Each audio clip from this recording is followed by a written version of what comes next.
The late afternoon sun streamed through the floor-to-ceiling windows of the Grandview estate, casting golden light across the elegant ballroom where my wedding reception was in full swing. Crystal chandeliers reflected off polished marble floors as 200 guests danced, laughed, and celebrated what should have been the happiest day of my life. I stood at the edge of the dance floor in my $3,000 wedding dress, though my family believed it was a $200 knockoff from a discount bridal shop, watching my new husband Michael spin my flower girl niece around to the music. Everything was perfect. The 5-course dinner prepared by award-winning chefs, the premium open bar, the live jazz band, the stunning floral arrangements that probably cost more than most people's cars. But perfection came with a price that apparently no one in my family believed I could afford. "I still can't believe she managed to book this place," my mother whispered loudly to my Aunt Carol, not bothering to check if I was within earshot.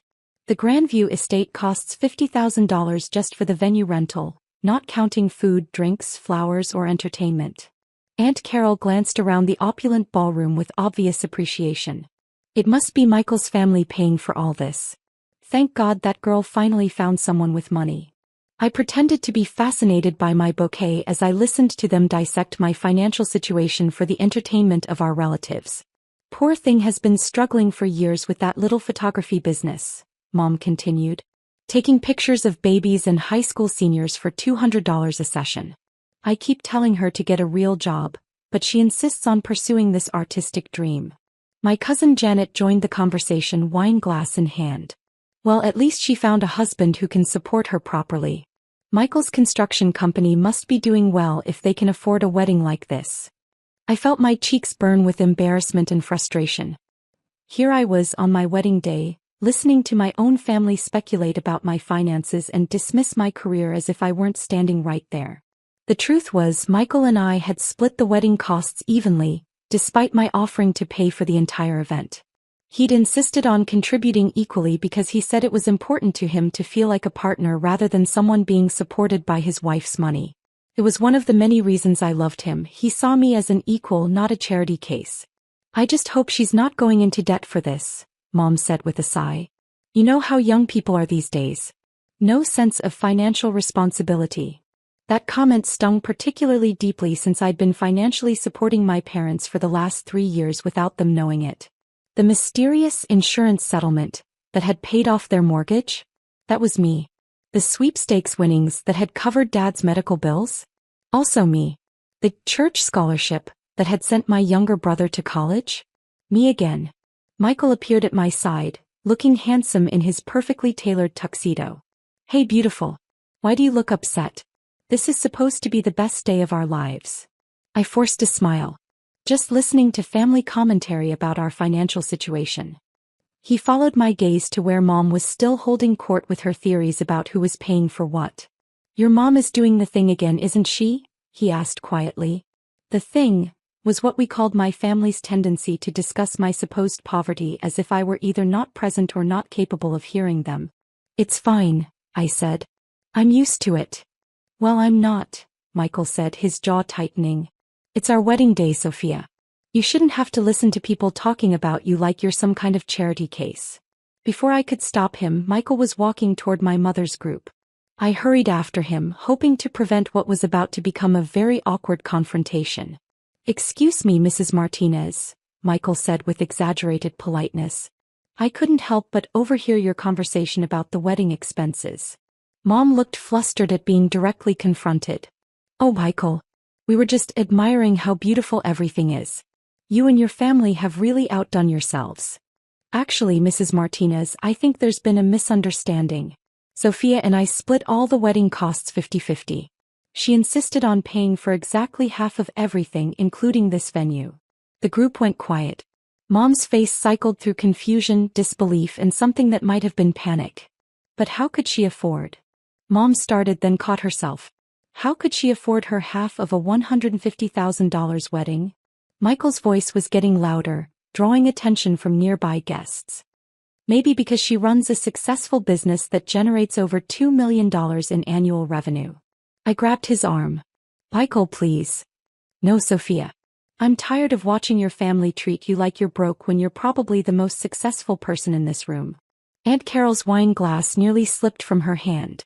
$2 million? That's when I saw Richard Grandview approaching our group with a warm smile. Richard was the owner of Grandview Hospitality Group, which operated luxury venues across the region.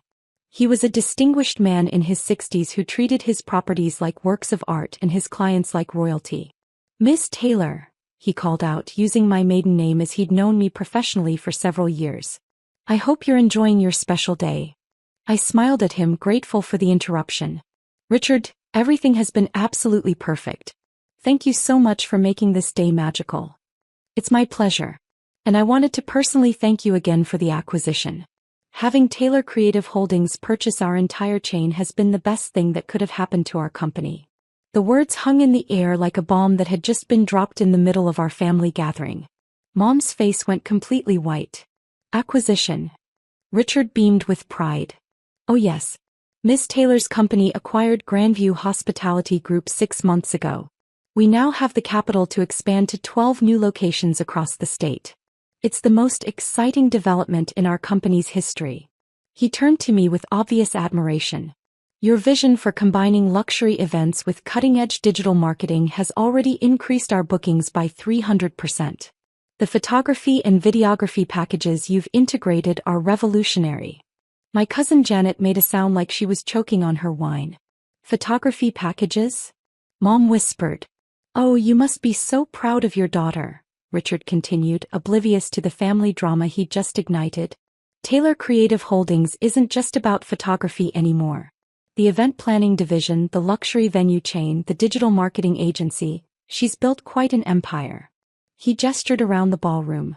"And having her wedding at her own venue was such a lovely touch. Though I suppose technically it's free when you own the place."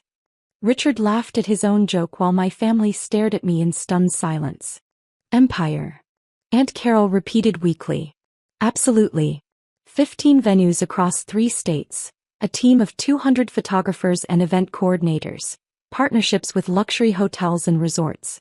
Forbes called her one of the most innovative entrepreneurs in the wedding industry." Michael was trying not to smile as he watched my family process this information. "I should let you get back to celebrating," Richard said. "But Miss Taylor, the board meeting is scheduled for next Thursday to discuss the Las Vegas expansion. We're all very excited about the opportunities there." "Thank you, Richard. I'll see you Thursday." After he walked away, the silence that followed was deafening.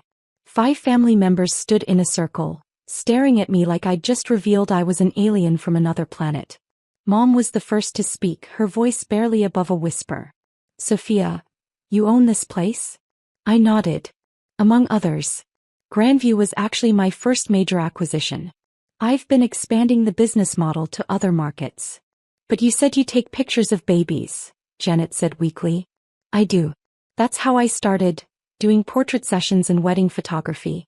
But I also noticed that most venues had terrible marketing, outdated websites, and no social media presence. So I started offering those services too." I looked around at my family's shocked faces. Then I realized I could offer complete packages: venue, photography, planning, catering, entertainment. Instead of just taking pictures at weddings, I could create entire wedding experiences. Michael stepped closer to me, his hand finding mine. "When venues started struggling during the pandemic, I had the capital to acquire them at reasonable prices. Now we offer luxury wedding and event services from initial planning through final photography delivery." "How many venues?" Mom asked, her voice hollow. 15 currently. We're opening 3 more next year, plus we're launching a destination wedding division in partnership with resorts in Hawaii and the Caribbean." Aunt Carol sat down heavily in the nearest chair. "You own 15 wedding venues?" 15 luxury event venues. We host weddings, corporate events, galas, and private parties. Last year we coordinated over 2,000 events. The number seemed to hit them like a physical blow. "Sophia," Mom said slowly, "if you have all this money, all this success, why do you live in that little apartment? Why do you drive that old Honda? Why do you dress like—" She gestured at my general appearance, then seemed to realize she was critiquing my fashion choices at my own wedding. "I live modestly because I prefer to reinvest profits back into the business rather than spend money on things that don't matter to me," I explained. "The apartment is convenient and comfortable. The car is reliable and efficient. I save my money for experiences and investments, not status symbols. Michael squeezed my hand. She could afford any car she wants. She chooses to drive the Honda because it's practical and environmentally friendly. But why didn't you tell us? Mom asked, tears starting to form in her eyes. Why let us think you were struggling? This was the question I'd been dreading. Because every time I tried to talk about expanding my business, you told me to be realistic and get a steady job with benefits. When I mentioned buying equipment or hiring employees, you said I was being irresponsible with money I didn't have. I took a deep breath. When I tried to explain my business plan for acquiring venues, you said I was living in a fantasy world. So I stopped trying to share my successes with the family. But we thought you needed help, Mom protested. We've been worried about you for years. I know. And I appreciate that you care. But your worry was based on assumptions, not facts. You assumed I was failing because my business model didn't look like traditional employment. A server appeared with a tray of champagne and I gratefully accepted a glass. The conversation was emotionally draining, even though it was long overdue. Mom, do you remember 3 years ago when you and Dad were about to lose the house because of his medical bills? She nodded reluctantly. And then you got that call from the insurance company saying there had been an error in processing, and they were covering everything retroactively? Yes, it was a miracle. We never understood why. It wasn't the insurance company.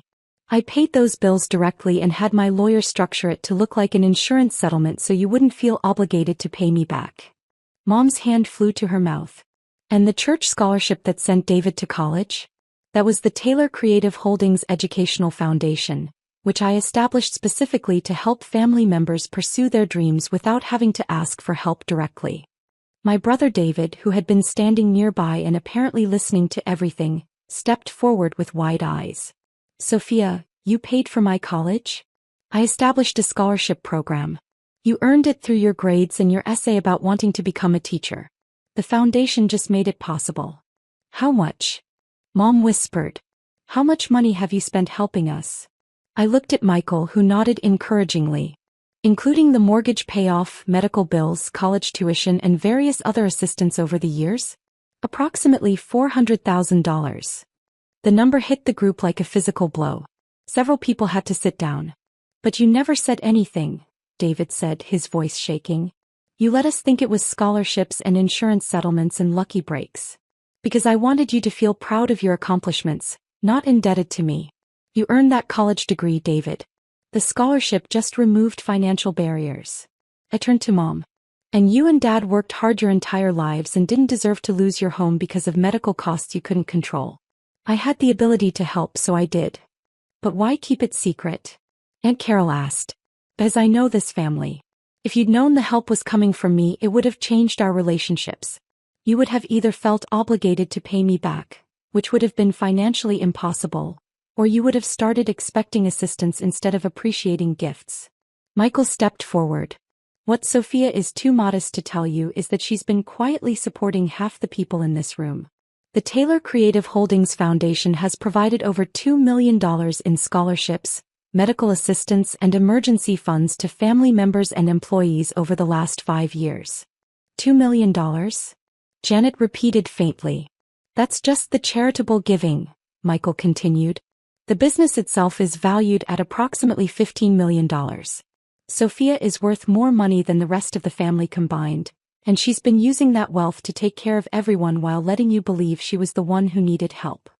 The silence that followed was broken by the sound of the band starting a new song.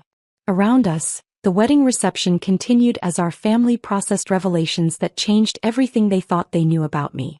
Sophia, Mom said finally, I owe you an apology. We all do. We've been treating you like a child who couldn't take care of herself, when all along you've been taking care of all of us. You don't owe me anything, Mom. You're my family. Taking care of family is what you do when you have the ability. But we've been so condescending. So dismissive of your work, your choices, your lifestyle. You were trying to protect me. I understand that. But protection based on false assumptions isn't helpful. It's hurtful. David stepped forward and hugged me tightly. Thank you, he whispered. For college, for believing in me, for making it possible for me to become a teacher. You did the work, David. I just removed some obstacles. Mom was crying now, tears streaming down her face.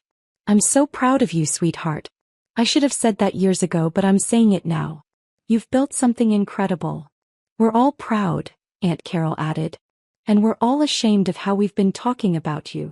I looked around at my family, these people who had shaped me, supported me in their way, and yes, sometimes misunderstood me completely. I don't want anyone to feel ashamed.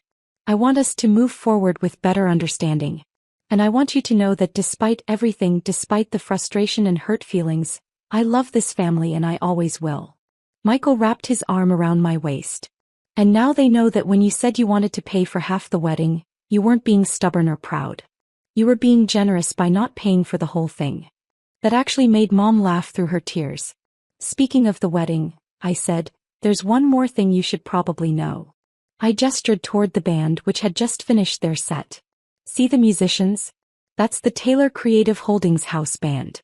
They perform at all our venues. And the photographer getting candid shots over there? She's my business partner and co-founder of the company. Even the band? Janet asked weakly. We employ about 200 people across all our properties. Photographers, planners, musicians, caterers, florists, venue coordinators. It's a comprehensive operation. The DJ took the microphone to announce the father-daughter dance, and Dad appeared at my side looking slightly overwhelmed by everything he'd apparently overheard. Sweetheart, he said quietly, your mother told me what we just learned. I don't have words for how proud I am, or how sorry I am that we didn't understand. Dad, let's just focus on celebrating tonight. We can talk about everything else later. As he led me onto the dance floor, I could see my family members scattered around the ballroom, some sitting in stunned silence, others animatedly discussing what they'd just learned. The revelation had completely changed the dynamic of the evening, but not in a bad way. You know what the best part of this is? Dad said as we swayed to the music. What's that? Watching you and Michael start your marriage with complete honesty. No secrets about money, no pretending to be something you're not. That's a good foundation. It is, I agreed. Though I'm not sure the family needed to learn everything quite so dramatically. Dad chuckled. Sometimes the truth needs a dramatic entrance to be properly heard. As the song ended and Michael cut in for the next dance, I realized that Dad was right.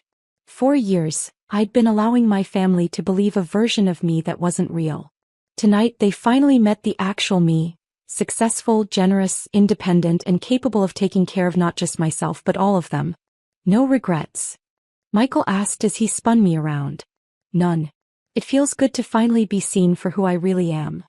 Even if it means your mom is going to spend the next 5 years apologizing for underestimating you? I laughed. Especially then.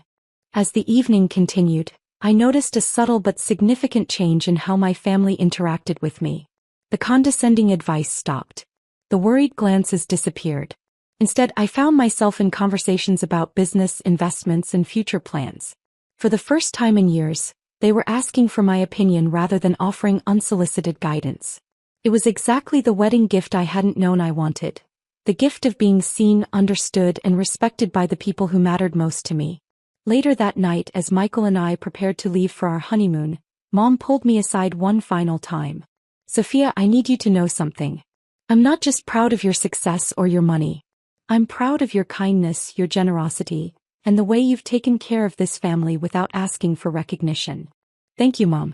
That means everything to me. And I promise no more assumptions about your life or your choices. If I want to know something, I'll ask instead of guessing. That sounds perfect. As our car pulled away from the Grandview estate, my venue, my business, my success story, I reflected on how completely the evening had changed. Not just because my family finally understood my financial situation, but because we'd established a new foundation for our relationships based on truth rather than assumptions. Tomorrow, Michael and I would fly to Hawaii for our honeymoon at a resort where Taylor Creative Holdings was launching our destination wedding division. But tonight, I was simply a woman who had married the love of her life in her own venue, surrounded by family who finally saw her for who she really was. It was, without question, the perfect wedding day.